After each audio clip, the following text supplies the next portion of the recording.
নমস্কার, S Bangla news online খবর সব দেখাবো আমরা।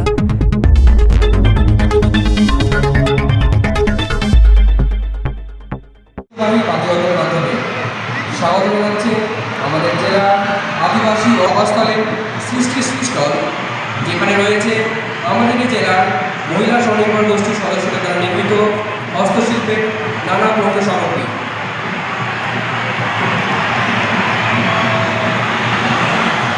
মাননীয় মুখ্যমন্ত্রী মাননীয় মমতা বন্দ্যোপাধ্যায় উপস্থিত সবাইকে অনুরোধ করব আরও একবার সমবেত করতালির মাধ্যমে মাননীয় মুখ্যমন্ত্রীকে স্বাগত অভ্যর্থনা জানানোর জন্য।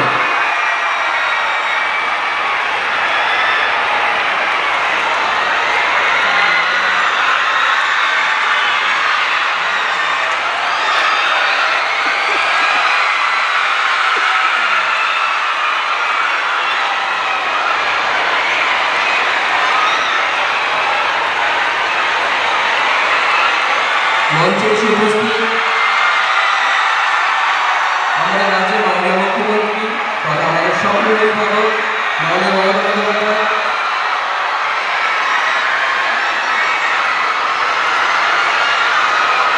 আমরা আরও একবার হুগলি জেলা প্রশাসন তথা সমগ্র হুগলিবাসীর পক্ষ থেকে মাননীয় মুখ্যমন্ত্রী তথা মঞ্চে উপস্থিত সকল বরিষ্ঠ আধিকারিক, জনপ্রতিনিধি ও বৃষ্টিমণ্ডলে আজকে এই অনুষ্ঠানে স্বাগত জানাই। আমাদের পাশাপাশি আজকের এই অনুষ্ঠানে জুনিয়র রাজস্থান মাধ্যমে যুক্ত আছেন রাজ্যের প্রতিটি জেলা, তাই তাদের পক্ষ থেকেও আমরা আমাদের মুখ্যমন্ত্রী তথা মঞ্চ উপবিষ্ট সবাইকে স্বাগত জানাই।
কোটি টাকা এই প্রকল্পের মাধ্যমে আমাদের রাজ্যে 20 লক্ষ পরিবার মাথার উপর ছাদ পেতে চলেছেন।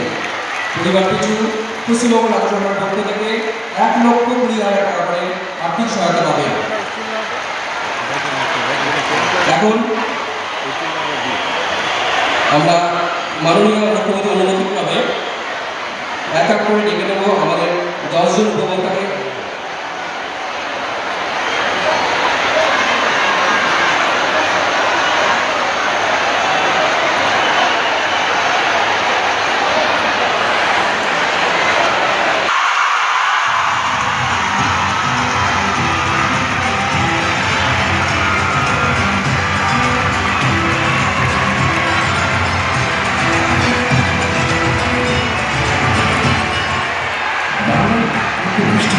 স্বস্তি আর পশ্চিম মেদিনীপুরের ব্যাপারে বৃষ্টিপাতে বন্যার আতঙ্ক, আচমকায় জলের তলায় সব রাস্তা, মাঠ, ক্ষেত, এমনকি বাড়ি, চারিদিকে তীব্র হাহাকার। সম্ভব একমাত্র সরকারি ত্রাণের সামগ্রী। এর কি কোনো সমাধান নেই? Ghatal master plan. সরকার এসেছে, সরকার গেছে, কথা রাখেনি কেউ।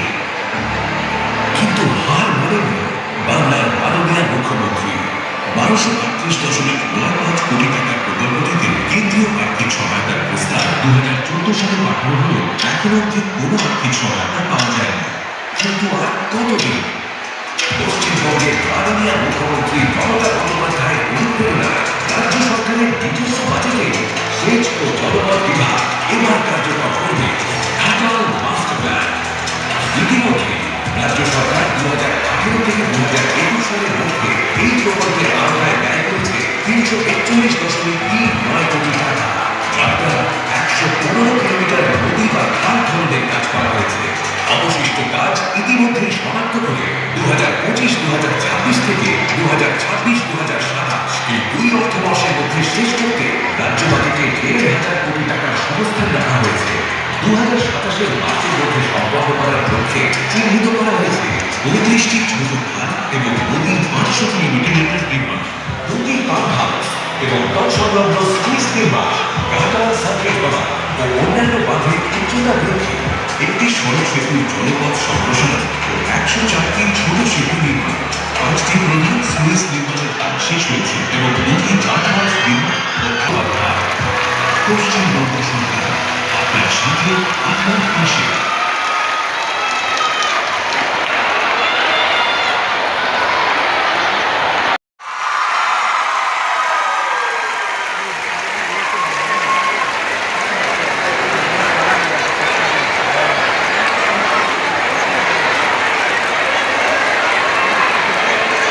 এখন আমাদের মুখ্যমন্ত্রী মমতা বন্দ্যোপাধ্যায় বাংলার শস্য বীমা প্রকল্পের আওতায় প্রাকৃতিক দুর্যোগের কারণে ধানের ক্ষতিপূরণ বাবদ আর্থিক সহায়তা প্রদানের শুভ সূচনা করবেন। মোট আর্থিক সহায়তার পরিমাণ 80 কোটি টাকা।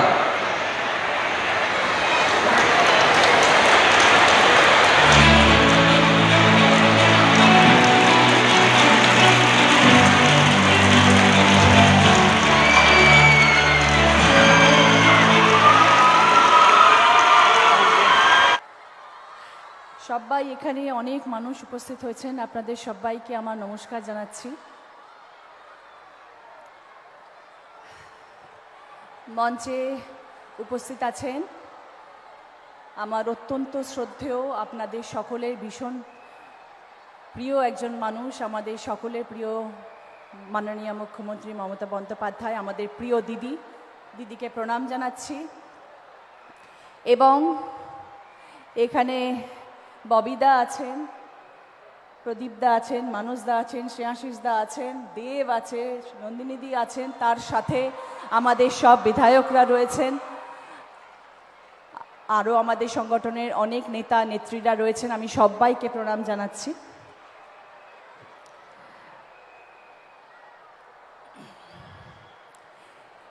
সবাই ভালো আছেন তো?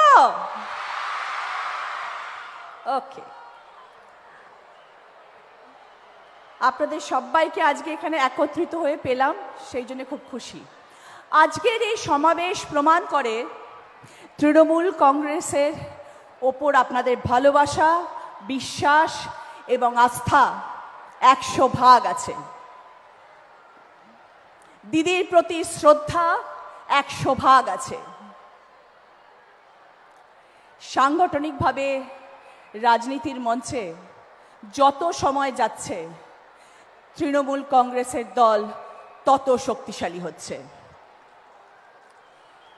এই এত এত মানুষের ভোট যদি বাক্সে পড়ে, তাহলে হুগলি জেলার জয় তো হবেই, সারা বাংলায় জয় জয়কার হবে। রেকর্ড রেকর্ড ভোটে জয় হবে তৃণমূল কংগ্রেস।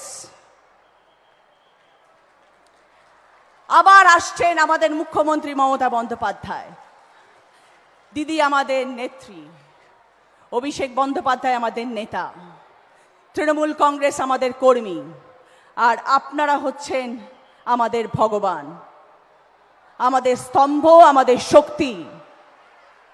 আপনারা হচ্ছেন সেই মানুষ, সেই শক্তি। मुद्दे लाख बुरा चाहे तो क्या होता है, वही होता है जो मंसूर खुदा होता है।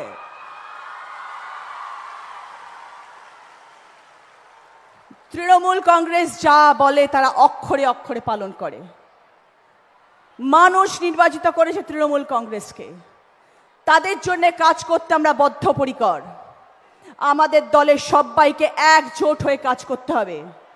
এই জায়গা, এই মাটি আন্দোলনের, এই জায়গা বিপ্লবের, এই জায়গা সংগ্রামের, এই সিঙ্গুরের জমি গণ আন্দোলনের। আমরা হার কোনো দিন মানব না। নবজাগরণ হোক, আমরা লড়ব, সবাই মিলে লড়ব। এইটুকু জায়গা আমরা ছাড়ব না। আমার সাথে সবাই একমত কিনা আওয়াজ করে বলুন।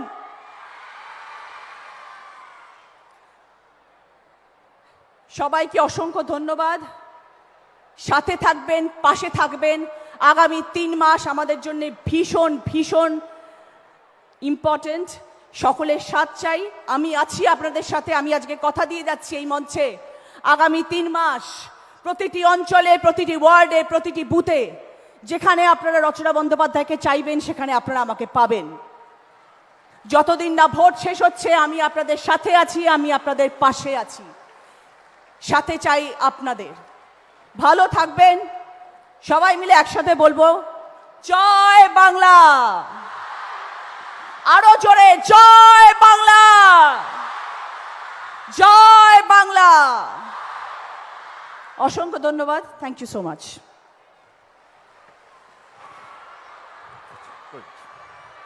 নমস্কার। প্রথমে আমি ধন্যবাদ জানাতে চাইবো আমাদের মাননীয় মুখ্যমন্ত্রী দিদিকে আমাকে এত সুন্দর দিনে এখানে নিয়ে আসার জন্য। থ্যাংক ইউ দিদি, থ্যাংক ইউ সো মাচ।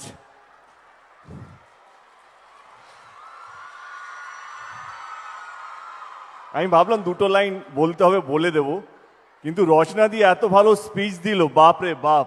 আমি 12 বছর সাংসদ হয়ে এত ভালো দিতে পারলাম না স্পিচ, যত 1.5 বছর রচনা দিয়ে গেল। কি ডায়লগ দিলে! ওকে ওকে।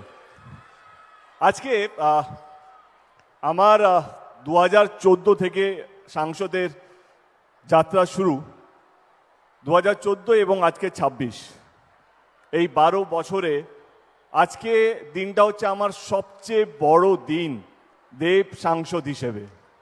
কারণ আজকে দিদি যেই কাজটা করলেন বা যেই উদ্বোধনটা করলেন, শুধু একটা উদ্বোধন নয়, একটা শিলান্যাস নয়, এটা ঘাটাল লোকসভা কেন্দ্রের মানুষের দীর্ঘদিনের লড়াই, দীর্ঘদিনের স্বপ্নকে এমন একজন মুখ্যমন্ত্রী আসবে, এমন একজন সরকার আসবে, সে কেন্দ্র থেকে আসুক বা রাজ্য থেকে আসুক, তাদের এই কষ্টটা বুঝবে, তাদের এই যন্ত্রণাটা বুঝবে। যখনই বৃষ্টি আসে তখন দিনের পর দিন গ্রামগুলো জলের তলায় থাকে, ধানের চাষগুলো জলের তলায় চলে যায়, কত পশু পাখি, কতগুলো যান চলে যায়, কতগুলো মানুষ মারা যায়, সেটা আমি গত 12 বছর ধরে নিজের চোখে দেখেছি। আমি 2014-তে যখন শপথ নিয়েছিলাম সাংসদে, আমার প্রথম স্পিচটাই বাংলায় দিয়েছিলাম এবং ঘাটাল মাস্টার প্ল্যান নিয়েই দিয়েছিলাম। এই ঘাটাল মাস্টার প্ল্যানটা কোনো টিএমসি বা কোনো বিজেপি বা কোনো কংগ্রেস বা কোনো সিপিএম এর জন্য নয়, এটা ঘাটাল লোকসভা কেন্দ্রের প্রত্যেকটা মানুষের জন্য। শুধু আমি একবার নয়, বারবার আমরা ঘাটাল মাস্টার প্ল্যান নিয়ে সংসদে, পার্লামেন্টে, ইনফ্যাক্ট মানসদা এখানে আছে, আমরা দিল্লিতেও গিয়েছিলাম। দিদি আমাদেরকে দিল্লিতে পাঠিয়েছিল তখন মিটিং করার জন্য জল দপ্তর মন্ত্রীর সাথে ওইখানে। তার সঙ্গে আমরা আলোচনা করি, কিন্তু কেউ আমাদের কথা রাখেনি। 2024-এ নির্বাচনের আগে দিদি কথা দিয়েছিলেন যে ঘাটাল মাস্টার প্ল্যানটা তিনি করবেন, এবং 2025-এ আমাদের বিধানসভার বাজেটে তিনি 500 কোটি টাকা স্যাংশনও করেন এবং আজকে তার শুভ উদ্বোধন হয়ে গেল। আমি নিজের তরফ থেকে নয়, আমি ঘাটাল লোকসভা কেন্দ্রের প্রত্যেকটা মানুষের পক্ষ থেকে, সে টিএমসি করুক, সিপিএম করুক, কংগ্রেস করুক, বিজেপি করুক, তাদের প্রত্যেকের পক্ষ থেকে আমি দিদিকে হাত জোড় করে ধন্যবাদ জানাতে চাইছি। দিদি, এইটা যে কত বড় কাজ হলো, এটা যে কত বড় সমস্যার সমাধান হতে চলেছে আগামী দিনে, সেটা ঘাটাল লোকসভা কেন্দ্রের মানুষই হয়তো বুঝতে পারবে। কত মানুষ লড়াই করতে করতে চলে গেছেন, স্বপ্ন দেখেছেন কি এক না একদিন কেউ না কেউ করবেন, কেউ কথা রাখেনি। যিনি কথা রেখেছেন তার নাম হচ্ছে মমতা ব্যানার্জি, আমাদের 3 বারের মুখ্যমন্ত্রী। আজকে সোশ্যাল মিডিয়ার যুগ, আপনি একটা উচ্চবাচ্য কথা বললেই আপনি ট্রোল হয়ে যাবেন। এই তো দেব এটা বলছে বা অমুক এটা বলছে। আমরা যখন এসআইআরে যখন মিছিলের পর যখন আমরা সভা করছিলাম, দিদি আমাকে কিছু কথা বলতে বলেছিলেন, তখন আমি বলেছিলাম এইবারে আমাদের সরকার, আমাদের দল 250টা সিট নিয়ে আসবে। কর্মীদের কাছে এটা মন্ত্র ছিল কি না 250টা আমরা নিয়ে আসবো, কিন্তু কিছু মানুষ ট্রোল করলো কি কেন দেব পাগল হয়ে গেছে। আচ্ছা, নির্বাচনটা কিসের জন্য বলুন তো? যেই দল মানুষের কাজ করবে তাকে তো আপনারা ভোট দেবেন, তাই না? তাই তো নিয়ম হওয়া উচিত। যেই সরকার কথা দিয়ে ভোটের আগে কথা দিয়েছে, ভোটের পর সেই কথাগুলো রাখছে, তাই তো ভোট পাবে, তাই না? আজকে আমি আমার দলের পক্ষ থেকে বলছি না, একদম সাধারণ মানুষ হিসেবে বলছি। আমারও গ্রাম ঘাটাল লোকসভা কেন্দ্রের মধ্যে আছে, আমার মামা বাড়ি, আমার দেশে নিজের বাড়ি কেশপুর, আপনারা সবাই জানেন। আমাদের যেটু সিপিএম করতো, আমি তারও হয়ে বলছি কে অ্যাটলিস্ট কেউ তো কথা রাখলো। 1959 মানসিং কমিটি একটা প্ল্যানের নাম দেয়, সেই প্ল্যানটা ছিল ঘাটাল মাস্টার প্ল্যান। এই ফাইলটা প্রত্যেকটা দপ্তর, প্রত্যেকটা সরকারের প্রত্যেকটা টেবিলে ছিল, কিন্তু কেউ এই ফাইলটা পাস করেনি। যিনি পাস করেছেন তার নাম হচ্ছে মমতা ব্যানার্জি। এবারে যেই দল যে কথা দিয়ে কথা রাখে, সে কেন জিতবে না? তাকে তো জেতানো উচিত। সে শুধু ভোট নিয়ে চলে যায়নি, সে আপনাদের পাশে থেকে আপনাদের কথা দিয়ে কথা রেখেছে। সামনে নির্বাচন, আমি জানি অনেকেই আসবেন, অনেকেই অনেক বড় বড় কথা বলবেন, তাতে কোনো আপত্তি নেই, সবারই অধিকার আছে কথা বলার। কিন্তু আমি সাধারণ মানুষ হিসেবে বলছি, যেই দলটা গত 15 বছর ধরে মানুষকে আগলে রেখেছে, তা তো জেতা উচিত। যেই দলটা সমস্ত ধর্মের মানুষকে, সে হিন্দু হোক, মুসলিম হোক, শিখ হোক, ইসাই হোক, সেই কোনো ধর্মীয় রাজনীতি না করে সমস্ত মানুষকে আগলে রেখেছে, তার তো জেতা উচিত।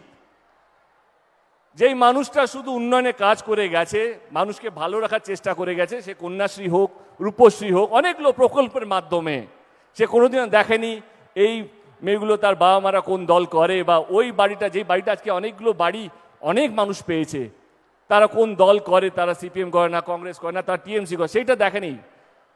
তিনি শুধু মানুষের ভালো করার চেষ্টা করে গেছেন। তাহলে সে জিতবে না তো কে জিতবে? আমি বাংলার প্রত্যেকটা মানুষকে বলছি, আমরা জোর করব না আপনাদেরকে ভোট দেওয়ার জন্য, কিন্তু আপনাদের বিবেক যদি একটু কথা বলে, তাহলে দেখবেন 15 বছর ধরে একজন মহিলা লড়াই করে, সংঘর্ষ করে, প্রত্যেক দিন কিছু না কিছু কখনো না কখনো হয়েই চলেছে, আমরা প্রত্যেক দিন টিভিতে দেখি। সেই মহিলা গত 15 বছর ধরে লড়াই করে নিজের জন্য নয়, বাংলার মানুষকে এক এবং ভালো রাখার চেষ্টা করে গেছে। যদি জেতে, তো আমার মনে হয় এরকম মানুষেরই জেতা উচিত। আজকে আমার দিন নয় বেশি কথা বলার, আজকে আমার গর্বের দিন, আজকে আমার ভালো লাগার দিন। কারণ ঘাটাল লোকসভা কেন্দ্রে, যেটা একটু আগেই বলছিলাম, কে দীর্ঘদিনের কষ্ট, দীর্ঘদিনের আবেগ, দীর্ঘদিনের চাওয়া, দীর্ঘদিনের পরিশ্রম, সেটা হচ্ছে ঘাটাল মাস্টার প্ল্যান, যেটা আজকে শুভ উদ্বোধন করলেন আমাদের মাননীয় মুখ্যমন্ত্রী। আমি আবার ঘাটাল লোকসভা কেন্দ্রের প্রত্যেকটা মানুষের তরফ থেকে দিদিকে হাত জোড়ো করে ধন্যবাদ জানাচ্ছি, এবং অভিষেক ব্যানার্জিকেও ধন্যবাদ জানাচ্ছি, কারণ 2024-এ তিনিও কথা দিয়েছিলেন, তিনিও কথা রেখেছেন। Thank you so much. বেশি সময় নেব না, ভালো থাকবেন এবং সবাইকে ভালো রাখবেন। অসংখ্য ধন্যবাদ, থ্যাংক ইউ। যখন সিঙ্গুর নিয়ে আন্দোলন করছিলাম, আমার একটা মানসিকতা ছিল যে আমি এই আন্দোলনে জয়ী হলে আমি করব, এবং আমি করে দিয়েছিলাম। আপনারা জানেন নতুন করে সব তৈরি হচ্ছে, কাজে দূর দূরান্ত থেকে অনেক মা বোনেরা এসছেন, অনেক ভাই বোনেরা এসছেন। আমি সবাইকে বলবো, লড়ার জন্য তৈরি তো? সবাই নাম তুলবেন। লড়ার জন্য তৈরি তো? গড়ার জন্য তৈরি তো? খেলার জন্য তৈরি তো? অধিকার রক্ষা করবেন তো? গণতন্ত্র বাঁচাবেন তো? তাহলে সবাই মিলে বলুন, বিজেপি হটাও। আমাদের অধিকার, আপনারা বলবেন বাঁচতে হবে, বাঁচাতে হবে। আমাদের অধিকার, আমাদের অধিকার। নাগরিক অধিকার কারা চলবে না, নাগরিকদের অধিকার কারা চলবে না। এসআইআর মানে সর্বনাশ, এসআইআর মানে সর্বনাশ, এসআইআর মানে সর্বনাশ। মানুষকে লুট করে নিতে দিচ্ছি না, দেব না। মানুষকে লুট করে নিতে দিচ্ছি না, দেব না। জয় হিন্দ, জয় হিন্দ, বন্দে মাতরম, জয় বাংলা, জয় বাংলা, জয় বাংলা, জয় বাংলা, জয় বাংলা, জয় বাংলা, জয় বাংলা, জয় বাংলা, জয় বাংলা, জয় বাংলা, জয় বাংলা, জয় বাংলা, জয় বাংলা, জিতবে বাংলা, জিতবে বাংলা, জিতবে বাংলা, জিতবে বাংলা, জিতবে বাংলা, জিতবে বাংলা।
করবেন এসআইআর ক্যাম্পে গিয়ে গিয়ে মানুষকে সাহায্য করতে, মানুষের পাশে দাঁড়িয়ে, একটা বয়স্ক মানুষ হলে তাকে হেল্প করতে, একটা ফিজিক্যালি চ্যালেঞ্জ হলে তাকে হেল্প করতে, কেউ জল পাচ্ছে না একটু জল দিতে, তার পাশে দাঁড়াতে, যাতে তাদের কোনো অসুবিধে না হয়।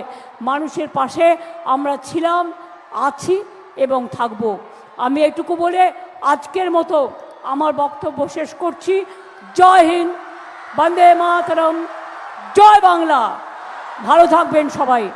আমি ইন্দ্রনীলকে অনুরোধ, জয় বাংলা, জয় বাংলা, জয় বাংলা, জয় বাংলা, জয় বাংলা, জয় বাংলা, জয় বাংলা, জিতবে বাংলা। অনুরোধ করব, ইন্দ্রনীল কোথায় গেল? জাতীয় সঙ্গীতটা গাইবার জন্য।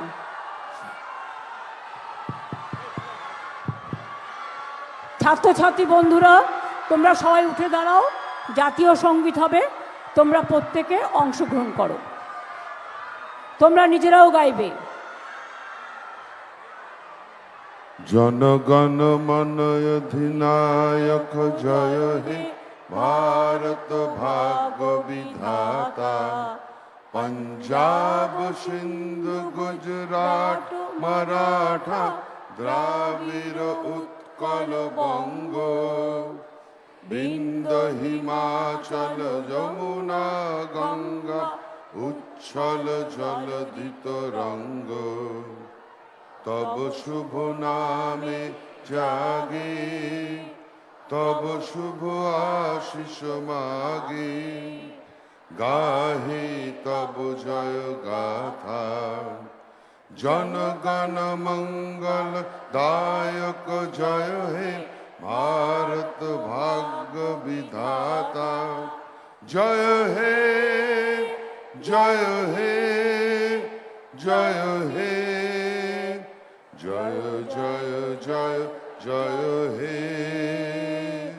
জয় বাংলা, জয় বাংলা, জয় বাংলা, জয় বাংলা, জয় বাংলা, দুহাত তুলে তুলে, দুহাত তুলে তুলে, জয় বাংলা, জয় বাংলা, জয় বাংলা, জয় বাংলা, জয় বাংলা, জয় বাংলা, জয় বাংলা, জয় বাংলা, জয় বাংলা, জয় বাংলা, জয় বাংলা, জয় বাংলা, জয় বাংলা, জয় বাংলা, জয় বাংলা। জয় বাংলা। ধন্যবাদ।